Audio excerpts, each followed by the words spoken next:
Hey, it's Liv, 105.7 The Point, and today I am joined by the All-American Rejects. Guys, thanks so much for being here. Thanks for having us. Super stoked. I know you guys are out on tour with the Jonas Brothers, which is absolutely bananas to think about that both of these bands have been around now. I mean, you guys started, what, 99? I think that's when we came up with the band name. Yeah. The four of us have been together since 2002, yeah. God, that is just crazy. And I feel like we're in the midst of an All-American Rejects resurgence. I mean, we haven't had a full-length album in quite some time, so why now?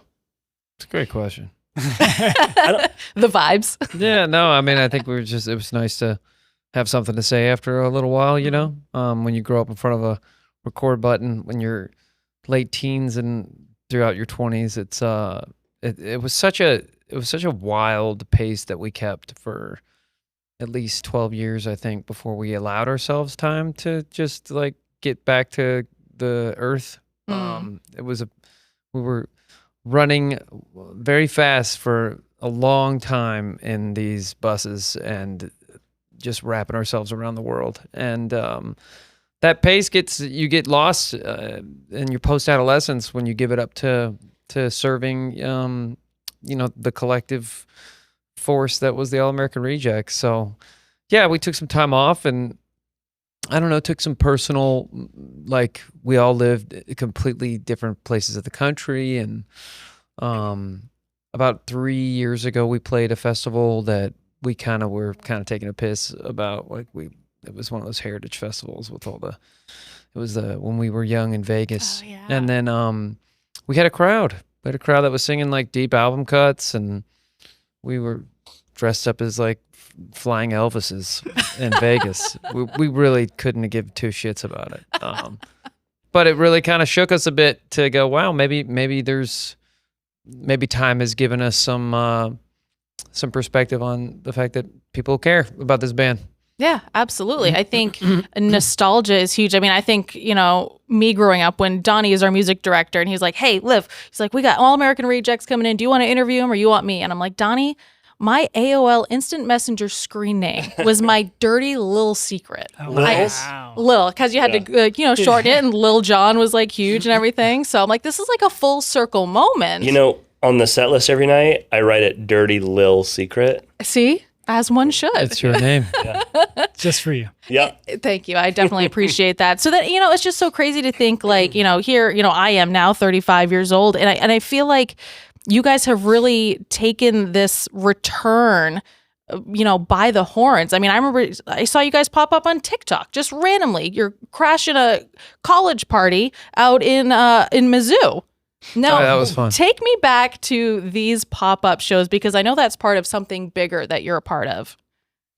Yeah, it just started as a sort of whim because we were trying to, we're independently funded artists right now, which in this crazy archetype of the way music is funneled to the masses, it's a rare thing to be able to even sit here as an independent artist in your studio today. So we had a very small amount of money to either throw on TikTok and do what a lot of people do now, which is pay people to promote your music, which is how everybody watching this has probably not realized that they've actually encountered a lot of music. Or we could have invited ourselves over to some people's houses and set up in their backyards. So we put that money in a bus, found some local radio stations, like college radio stations, that were basically down to have some of their staff put on some yellow jackets to try to pretend to be security. That's awesome. And the doors opened for us, and we kind of had no idea that it would have lit the fire that it did on TikTok, and it spilled into a bigger message. I think the further into it we got, we realized we were connecting to some nerve that I think the collective economic suffering, the disparity between access to concerts now becoming such a luxury. And I feel like pop music can sustain that because, rich upper class folk have the expense accounts to have that luxury of going to spend $1,000 for a show, but rock and roll has always been a working class music, and our fans, we're from Oklahoma. We're some poor ass white trash kids from Oklahoma, and it became something that playing these house shows exposed that people are willing to stand in line for 4 hours in a rain not to get into a bowling alley to see us play. But they can't afford a $800 ticket to a giant venue that they can't afford the parking and the hotel accommodations and everything for. So I think what the house parties exposed for us was, well, there's got to be a better way to do this because the times they are a-changing, and we wanted to sort of set some sort of example to show not only ourselves that there's another way to do it, where you can take, we ended up getting sponsorships where people would come and people would just pay us to pay for the infrastructure to keep the crowd safe at the house party. Wow. So, thinking long term, if there's a way that you can pass that affordability onto the fan, the ticket, the consumer, maybe there's a new way to be able to pass that savings along to your audience instead of trying to put it all in your pocket and, I don't know, build an apocalyptic bunker. So this has kind of turned into like a side mission for you guys with helping out other bands in this way. Yeah. We've started building a platform that we're trying to sort of just really tastefully launch out. It needs, we haven't found, there's no way to monetize it right now. It's just more about building a community of resource, like a Craigslist or an Airbnb for backyards. Because the pay-to-play archetype for a lot of these major cities are, you gotta sell 200 tickets yourselves just to even get in the venue. The venue has all these fees to open the doors. But what about where we played at VFWs or people's backyards when we were kids? That we're all connected more than we ever have been. And how is that not a thing?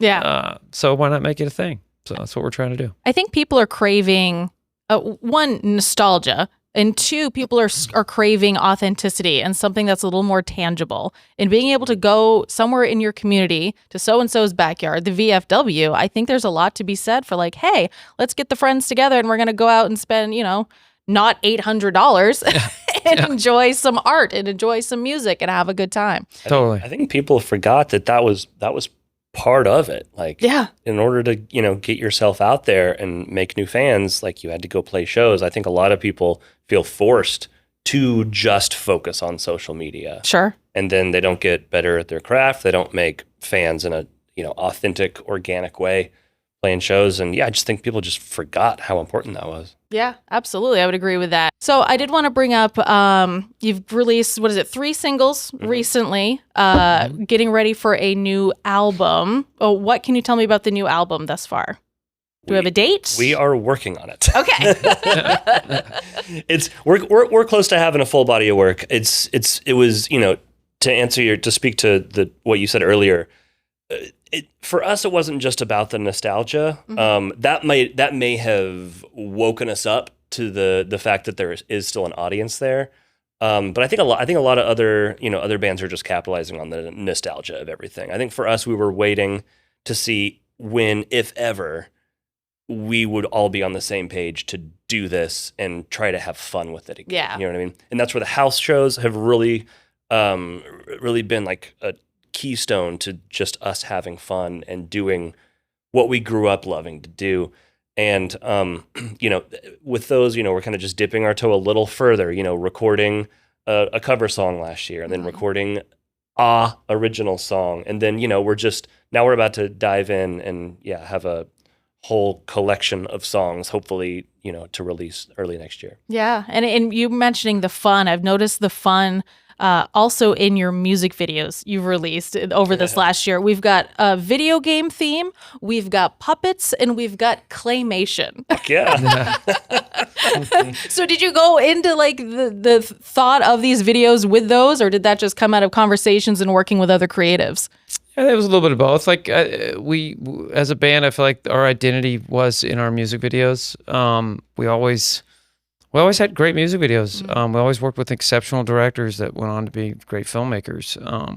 And there was just basically a cold call out to Joseph Kahn, who did the puppet video, who's just this legend who's done like 200 music videos that basically created the entire identity of MTV back in the day.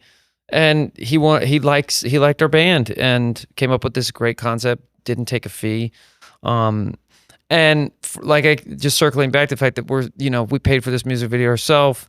We've been doing all of this without the coffers of massive major label support.